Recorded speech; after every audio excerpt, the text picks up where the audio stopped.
अस्सलाम वालेकुम। आज का हमारा टॉपिक है डोमेन एंड रेंज। तो आए सबसे पहले हम कांस्टेंट फंक्शन की डोमेन और रेंज चेक करते हैं।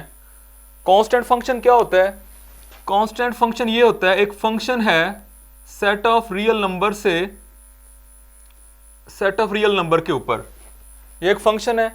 ये ऐसा फंक्शन होता है कि for example F of x is equal to some constant C. चले हम कांस्टेंट कोई फिक्स्ड कांस्टेंट कोई कर देते हैं, जैसे कि 2 है। अब देखते हैं कि इस फंक्शन की डोमेन और रेंज क्या होगी। अच्छा, डोमेन क्या होती है? डोमेन वो सारे रियल नंबर होंगे जो फंक्शन के अंदर जब हम पुट करें तो जो फंक्शन का आंसर है, मतलब जो आउटपुट है, वो ना तो अनडिफाइन हो, मतलब इन्फिनिटी ना आए, और ना ही वो कॉम्प्लेक्स बने, मतलब अयोटा ना आए। तो आप देखें जरा, इसमें अगर हम x की जगह पे 1 पुट करें, अब यहां पे तो x की जगह पे 1 पुट किया है, तो इधर तो x है ही नहीं, तो क्या आएगा? 2 ही रहेगा।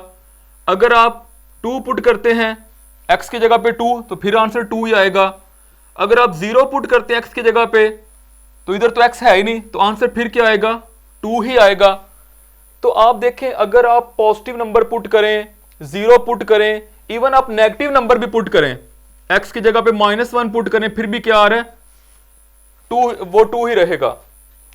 तो आप यहां पे सारे रियल नंबर पुट करें, आपको आंसर क्या मिलेगा? 2 मिलेगा। तो देखें, किसी भी नंबर के ऊपर आंसर ना तो हमें इंफिनिटी मिल रहा है, ना इंफिनिटी के इक्वल आ रहा है, और ना ही अयोटा के। तो इसका मतलब क्या है कि डोमेन क्या है इस फंक्शन की? सारे के सारे जो रियल नंबर हैं वो डोमेन में आ जाएंगे, मतलब हम सारे नंबर पुट कर सकते हैं। तो हम कह सकते हैं कि जो डोमेन है, domain of the function, constant function की, वो क्या है? वो सेट ऑफ रियल नंबर है। उसको ऐसे भी लिख सकते हैं, -इन्फिनिटी से इन्फिनिटी ओपन इंटरवल। अच्छा, अब रेंज क्या है? जो आपको आगे से आउटपुट मिला है वो सारे इसकी रेंज है, लेकिन ये तो कांस्टेंट फंक्शन था, तो हमें तो एक फिक्स्ड आंसर मिला है। कौन सा? 2 मिल रहा है। तो इसकी रेंज सिर्फ क्या होगी? इसकी रेंज में सिर्फ एक एलिमेंट आएगा, और वो क्या होगा? सिर्फ ये एलिमेंट है 2। ठीक है, तो ये कांस्टेंट फंक्शन था। अब इसके बाद हम बात करते हैं लीनियर फंक्शन की। लीनियर फंक्शन में हम आइडेंटिटी फंक्शन अगर लें, फॉर एग्जांपल एक फंक्शन है f of x is equal to x. अब इसमें क्या होगा? अगर आप x की जगह पे 1 पुट करेंगे तो आपको 1 मिलेगा। अगर आप x की जगह पे 2 पुट करते हैं तो 2 मिलेगा। 0 पुट करते हैं तो 0 मिल जाएगा। अगर आप नेगेटिव नंबर पुट करते हैं -1 जैसे, तो -1 मिल जाएगा। तो आप देखें कि आप यहां पे x की जगह पे कोई भी नंबर पुट करें, आपको ना तो आंसर जो है किसी भी नंबर पे, ना तो आंसर इंफिनिटी मिल रहा है और ना ही अयोटा मिल रहा है। तो इसका मतलब है कि यहां पे भी हम कह सकते हैं कि जो डोमेन है, डोमेन ऑफ द फंक्शन, वो सेट ऑफ रियल नंबर है। लेकिन अब जो रेंज होगी वो क्या होगी? तो इस फंक्शन की रेंज क्या होगी? देखिए, यहां पे आपको जो आंसर मिल रहा था वो एक फिक्स नंबर था, 2 मिल रहा था, तो रेंज क्या थी? 2। लेकिन अब आपको सारे रियल नंबर इसके आंसर में मिल रहे हैं। अब देख लें, आप जो नंबर पुट करते हैं वही मिल जाता है। तो इसका मतलब है अब इसकी रेंज भी क्या होगी? अब इसकी रेंज भी set of whole real number होगी। अच्छा, इसके बाद अगर हमारे पास कोई इस तरह का फंक्शन है, फॉर एग्जांपल अगर हम लेते हैं f of x is equal to x square, ये एग्जांपल लेते हैं। अच्छा, एक बात मैं आपसे शेयर करता हूं। देखें, वो फंक्शन जो फ्रैक्शन फॉर्म में है, बटे में है, वो इंफिनिटी बन सकता है, क्योंकि जब बटे में 0 आएगा। और वो आपका फंक्शन जिसके ऊपर स्क्वायर रूट है, वो कॉम्प्लेक्स बन सकता है। तो वहां पे डोमेन, उसका डोमेन का और रेंज का ज्यादा ध्यान रखना पड़ता है। ये फंक्शन कभी भी इंफिनिटी नहीं बन सकता। ये कैसे इंफिनिटी बनेगा?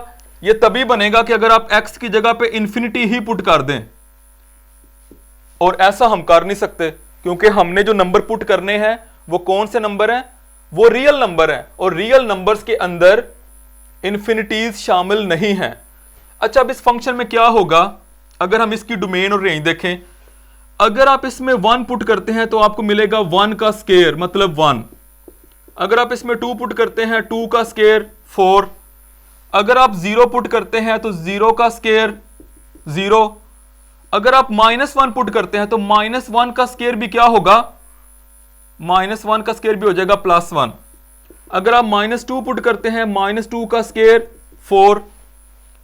इसकी जो डोमेन है, इस फंक्शन की जो डोमेन है वो क्या होगी, सारे रियल नंबर इसकी डोमेन है। क्यों, कोई भी ऐसा रियल नंबर नहीं है जो हम फंक्शन में पुट करें तो फंक्शन या तो अनडिफाइंड हो या फिर वो कॉम्प्लेक्स हो, ऐसा कोई भी नंबर नहीं है, वो आगे आएंगे। तो हम कह सकते हैं डोमेन क्या है, सेट ऑफ रियल नंबर। अच्छा, अब रेंज क्या है, रेंज देखें जरा, आपका फंक्शन था स्क्वायर में, उसने क्या किया, वो नेगेटिव नंबर को भी पॉजिटिव कर रहा है। इसका मतलब है हमें जो आंसर मिल रहे हैं, 0 तो मिल गया क्योंकि 0 पे 0 आ जाएगा, लेकिन हमें नेगेटिव नंबर भी पुट करें तो आंसर क्या मिल रहे हैं, पॉजिटिव मिल रहे हैं। इसका मतलब है हमारी रेंज क्या होगी, हमारी जो रेंज है यहां पे फंक्शन में वो ये होगी 0 से लेके इंफिनिटी तक।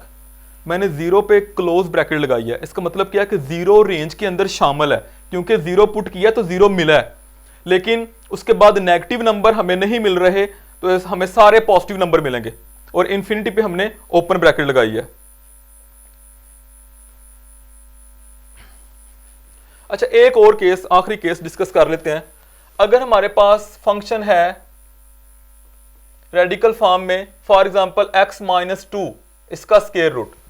अच्छा, अब आप देखें इसके अंदर अयोटा बनने का चांस है, तो हम अब देखते हैं कि इसमें डोमेन क्या होगी। आपको पता है कि जब भी स्क्वायर रूट के अंदर नेगेटिव आएगा, स्क्वायर रूट के अंदर जब नेगेटिव नंबर आएगा तो वो अयोटा में या अयोटा की किसी पावर में कन्वर्ट होगा। तो ऐसा करें, देखिए हमें स्क्वायर रूट के अंदर नेगेटिव नंबर नहीं चाहिए, तो हम अगर ये कहें कि x-2 जो है ये ग्रेटर और इक्वल टू 0 होना चाहिए, 0 हो सकता है, 0 का स्क्वायर रूट क्या होता है, 0 होता है, तो हमें ये जो नंबर है वो ग्रेटर और इक्वल टू 0 चाहिए। तो यहां से x की वैल्यू निकालें, x क्या आ गया, ग्रेटर और इक्वल टू 2। तो इसका मतलब है कि हमारी जो डोमेन है वो क्या हो सकती है, ग्रेटर और इक्वल। देखें रियल लाइन के ऊपर 2 जो नंबर है वहां से लेके वो नंबर भी शामिल है, ग्रेटर के साथ इक्वल भी है, 2 भी शामिल है, और वहां से लेके ग्रेटर मीन 2 से लेके इंफिनिटी तक। तो जो डोमेन बन रही है, डोमेन बन रही है 2 से लेके इंफिनिटी, और 2 शामिल है, 2 से लेके इंफिनिटी, ये इसकी डोमेन है। और रेंज क्या होगी, रेंज का बड़ा सिंपल सा फार्मूला है, जब भी क्वेश्चन के अंदर स्क्वायर रूट होगा, अकेला स्क्वायर रूट होगा, तो उसकी जो रेंज है, रेंज क्या हुआ करेगी, रेंज होगी 0 से लेके इंफिनिटी, 0 क्लोज है, 0 से इंफिनिटी। जब भी क्वेश्चन में सिर्फ स्क्वायर रूट होगा तो आपको सारा काम डोमेन पे करना पड़ेगा, रेंज उसकी क्लियर है कि वो 0 से लेके इंफिनिटी है। अब देखें ये जो मैंने कहा ना कि इसकी जो रेंज है, इसकी जो डोमेन है वो 2 से इंफिनिटी है। अगर आप 2 से पीछे वाला कोई नंबर लें, जैसे फर्ज करें यहाँ पे 1 था, अगर आप यहाँ पे पुट करते हैं x की जगह पे 1 -2 स्क्वायर रूट -1 का स्क्वायर रूट, तो वो देखें वो अयोटा के बराबर आ रहा है। इसका मतलब है पीछे जितने भी नंबर्स थे वो सारे के सारे इस फंक्शन को कॉम्प्लेक्स बना रहे हैं, लेकिन उससे जो आगे नंबर्स हैं वो जो है वो इसको कॉम्प्लेक्स नहीं बना रहे। तो ये अभी हमने तकरीबन 2-3 केस जो हैं वो डोमेन और रेंज के डिस्कस किए हैं। इसके ऊपर और बहुत सारे केसेस हैं, इंशाल्लाह उनको नेक्स्ट वीडियो में हम डील करेंगे। बहुत शुक्रिया, अल्लाह हाफिज़।